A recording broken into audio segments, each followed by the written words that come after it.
Be di'r hanes Gwenllian?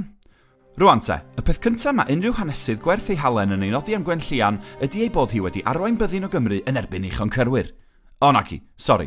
Y peth cyntaf mae unrhyw hanesydd gwerth ei halen yn ei nodi am Gwenllian ydy ei bod hi'n ddel, stynar, sex on legs, Helen y Troi y Cymru, bla bla bla bla bla. Ydy merch yn gallu bodolio fewn cyd-destun arwrol a hanesyddol heb fod yn ddel? Yn Aberffraw, Sir Fôn, yn y flwyddyn 1100, cafodd Gwenllian ferch Gruffydd ei geni. Yn ferch hi, Gruffydd, ap Cynan, oedd yn dwsog Gwynedd, a'i wraig Angharad, oedd yn far gyfreithraidd. Sori, gest hynna. Diolch yn deud ar Wikipedia be oedd job i mami. Dwi byth yn! Pan oedd hi ond yn tua 13 oed, nath hi rynnar efo'r big sexy hwnt o Prince, Gruffydd ap Rhys, tywysog y Deheubarth. Gwers ddaearyddiaeth sydyn i chi, mae'r Deheubarth, fel mae'r enw'n ei awgrymu, yn y de. Nôl â ni at Gwenllian ferch Gruffydd. A'i gŵr, Gruffydd! Felly fanno oedden nhw'n trio byw yn hapus braf yn eu tywysogaeth efo'u pobl a'i plant, ond fel sy'n digwydd yn rhy aml yn y straeon yma, mi oedd gan The Neighbours from Hell syniadau gwahanol. Yn normans! Doedd pethau ddim yn hawdd ar y teulu bach a'i tywysogaeth, a phan oedd yr ymladd a'r bygythiadau ar ei gweithaf, mi oedden nhw'n byw mewn mannau cuddio ar y mynyddoedd. Yma, daeth Gwenllian yn dipyn amser ar y guerrilla warfare yn arwain cyrchoedd yn erbyn y gelynion.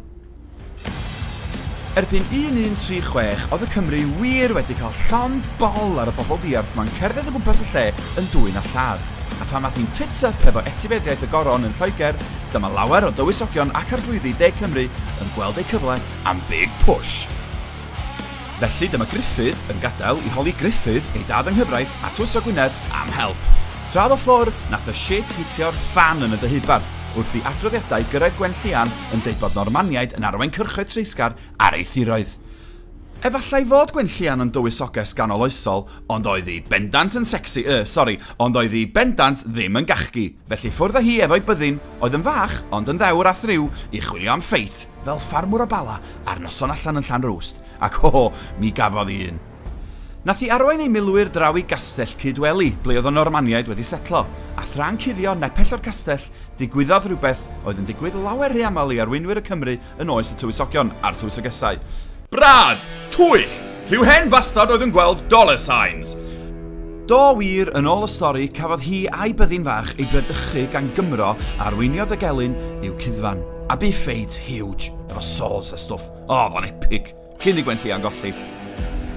Yn hytrach neu cymryd nhw'n garcharorion, dienyddwyd Gwenllian ferch Gruffydd, tywysoges y Deheubarth, merch tywysog Gwynedd, yno yn y fan ar lle gan y concwerwyr Ciaidd. Doedd dim trigaredd. Torwyd pen Gwenllian i ffwrdd ar faes y gad. Cafodd ei mab, Morgan, ei ladd yn ystod yr ymladd, a chafodd ei mab arall, Milgwn, ei ddal a'i ddienyddio. Ond ni fu marwolaeth y dywysoges ddewr yn wastraff llwyr. Pan glwodd ei gŵr a'i thad a thywysogion eraill y Cymru am ei Ffranc, cododd ei brodyr o Wynedd ac adennill Ceredigion i'r Cymru wrth gipio castell Aberystwyth. Am chydig eniwe. Am ganrifoedd wedi ei marwolaeth, mi oedd milwyr Cymraeg yn dal i weiddi enw Gwenllian ar faes y gad. Gwenllian! Tara!